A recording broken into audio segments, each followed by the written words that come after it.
Good night, fellow punters. The clock on the wall says 14 minutes past 8 on Thursday night after an absolutely glorious day today. Got the lawn done this morning. The grass was bone dry at 10 o'clock. It took me way shorter than the last time. The second cut is always so much easier. And a bit more to do now tonight. I have when I have this up. I was ready to rock there about 20 minutes, but a relative called. It's a good job I hadn't started because he'd have ploughed in on top of me and he'd be on my shoulder here, so I don't know what I'd have done. Well, I'd have to keep going. He might have sang a song for us though. Couple for tomorrow, 2 win bets in each way. The ground is a problem at a couple of meetings. I'm not sure what it's like, so I skipped a couple of because they were them down as good to soft, and with the way the racing was today, you could see that the ground is drying out. All good ground horses were winning.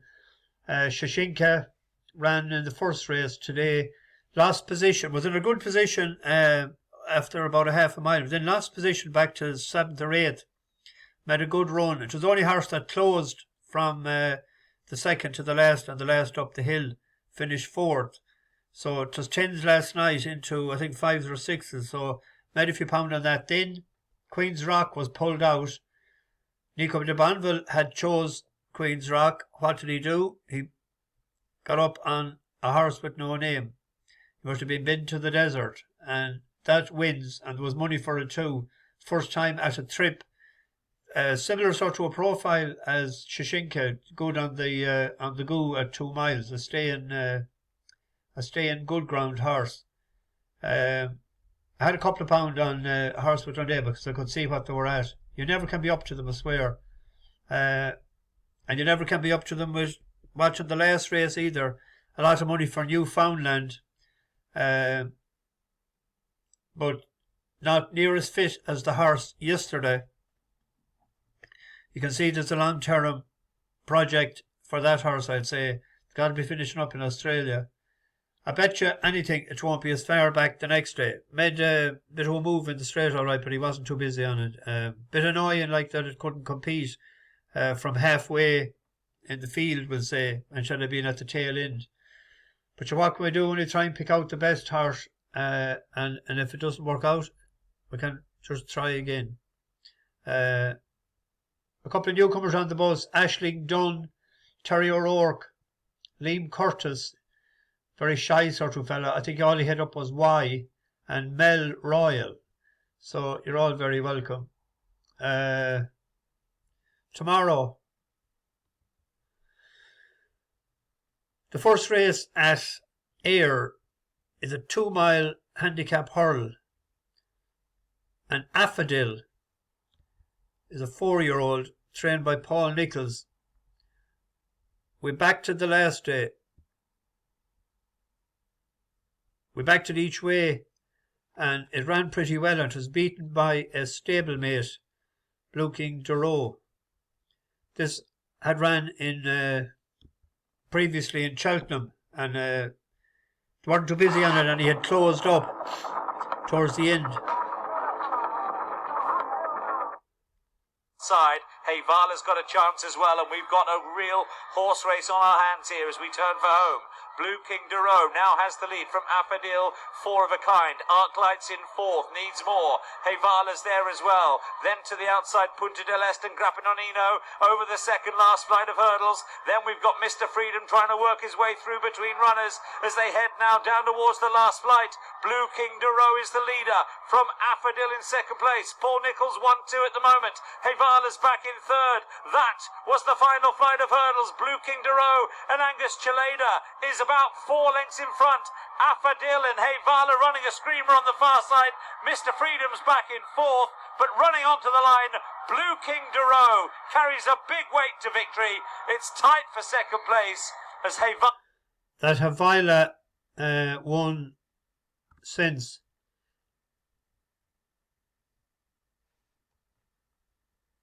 In a maiden hurl, I think it was. 1-8 shot, won by 75 lengths. And the horse that won that race, Blue King Duro, ran in Aintree.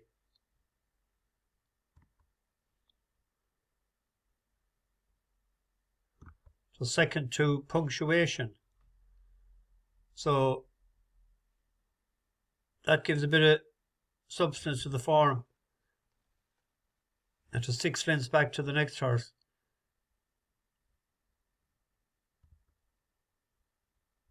Afadil is only a 4-year-old, so it's getting, I think it's 8 or 9 pound weight for age allowance.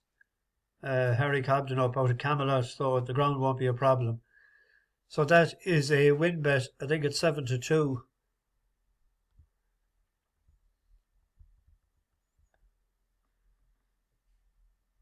She likes the lights. That one the last time, but I don't think it was as competitive as a race. So that's the selection. And then an each way in Ayr tomorrow.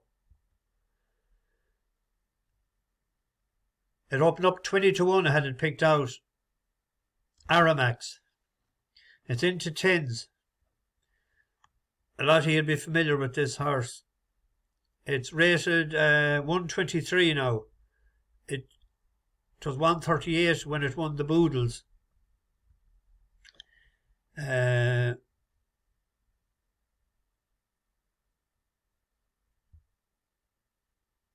2020. It was 138.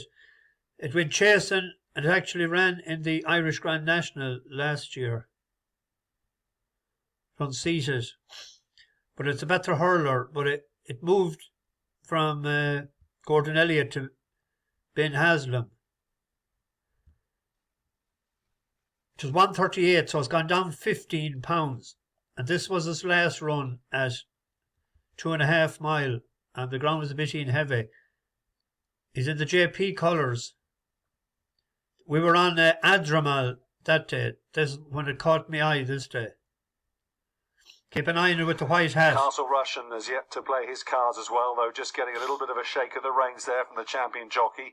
It's good to laugh on his comeback here, as just hit a bit of a flat spot, just filling his lungs again perhaps as they come up towards the last 3 flights of hurdles. 3 furlongs left to take. Adramel being driven. Taken on the near side by Mia Grace and Connor O'Farrell. Touchdown alongside Adramel, but made a slight mistake there, did the mare. Just behind them, Donny Boy, just being angled now for a run. Adramel is kicking on again. This is the second last. Just asking for a big one there was Stan Shepherd, and joined now on the run here between the last 2 flights with Mia Grace. 3 or 4 lengths back to Donny Boy in third. Here's the final flight now. Aramax is in fourth. On the near side, Mia Grace. Oh, both of them seem to flatten that flight of hurdles. Mia Grace, though, gets away the fastest, and she's scampering 2 or 3 lengths clear of Adramel. Running on from the back, Castle Russian, all too late, though, surely, as Mia Grace comes up towards the line. She's getting a bit weary, but she's going to hang on, and Mia Grace goes on to win. From the running on into second, Castle Russian, and Aramax as well grabbed third, just ahead of Adramel. A little bit more encouragement earlier, and he could have won that day, and they didn't want it probably to win. It's the 12-1 shot. He's been dropped £1 for that. I had picked out earlier there at 4 places as a 20-1 shot. It's into 10s, but it's still an each way bet at that. And another bet then is on the flat tomorrow. It's a listed race for fillies and mares in Bath, or Bath, as some people might say in England. This was won last year by White Lavender on its first run for Carol Burke after leaving Joe Murphy in Ireland.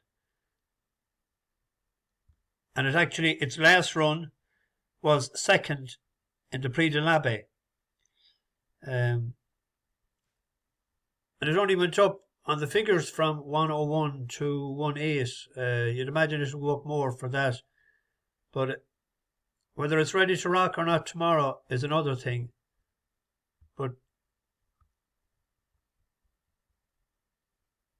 the horse that I've backed earlier there at 11-2, I backed it each way, is Happy Romance. Fast responses in it.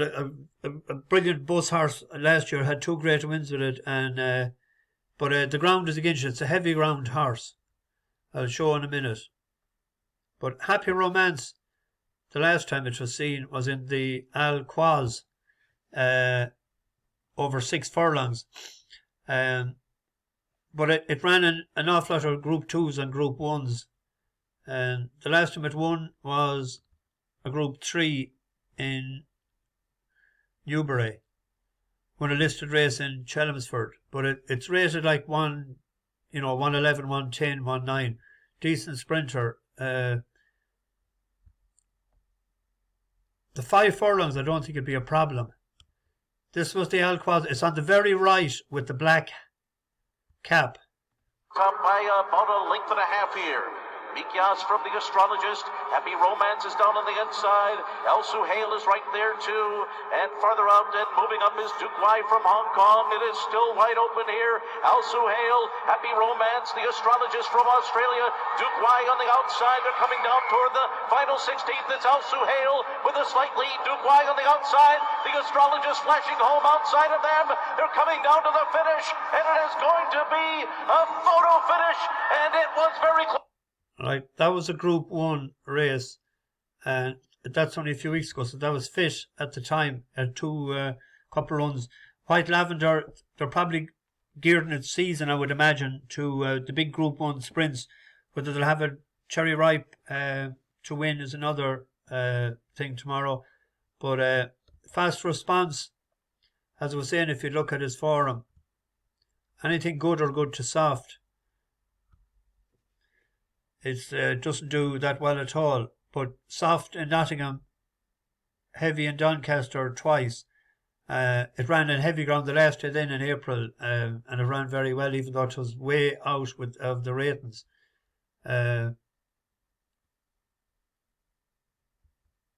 if it's drying out the ground, like they may not run it because there's Inter today in that sprint that Creative Force was in. But I had him picked out 11-2, Happy Romance, as an each way bet, but it's a win bet now at 9-2, we'll say. In Kilbeggan tomorrow, there's 4 horses that we won on in the one race. I think that's the first time it happened. This time last year, we won on Huntingtown at 10-1 in Kilbeggan as well, so he likes the track. When was that? That was the 21st of April, handicap hurl off 100. This is chasing though. Galley Flight, Arctic Ambition, and the Connector. They must have abandoned the hurdle crack with this lad. We ran him when he won a couple of races back, and I thought he'd win again. But he ran bad enough the last day, but he seems to be better on better ground. But it's hard to go back on him tomorrow in the first. This is his first handicap chase. But I don't think the track will suit him. But we'll see. I better go because I want to watch a race at 8:30. And there's a horse. The horse in the last race there, Kiss My Face. I was to share a story that came to my mind last night about people in rural Ireland be able to know what I'm on about. Years ago, particularly in the 60s and 70s, the tinkers, or the travellers, as they were known, would move around Ireland and set up in a canvas tent, and that's where they'd live. But they were always living close to where a spring well would be, and they go around then begging, visit the houses and bring the kids with them and try and get milk and bit of bread and that from the neighbours, because they had no money or anything, and they were always well looked after, and there was never any trouble at all or nothing. But they has come to a particular well not too far away from our place. This was mid-70s, I think, and there were all the local people would be going to the well as well, because there was no indoor plumbing in houses that time. The younger crowd can't get their head around that at all. But there was no toilets in houses, and it was out the back. That was it. There was the well you went with your bucket of water. But there was one day a fella, a sort of a local comedian, was walking down the road, and one of the Tinker women, she was breastfeeding, and the book she was breastfeeding must be 5 or 6 years of age. A big lump of a godson. So he said over to the particular woman, he just was like, isn't it time now you'd wean that fell off the chest? And she just turned around as quick as lightning and she said, would you ever go and kiss my arse? And the young fella said straight away, and you can kiss mine as well. That's what I thought of last night when Kiss My Face, when I looked at the race for that's coming up at 8:30. So bash the bookies, over and out.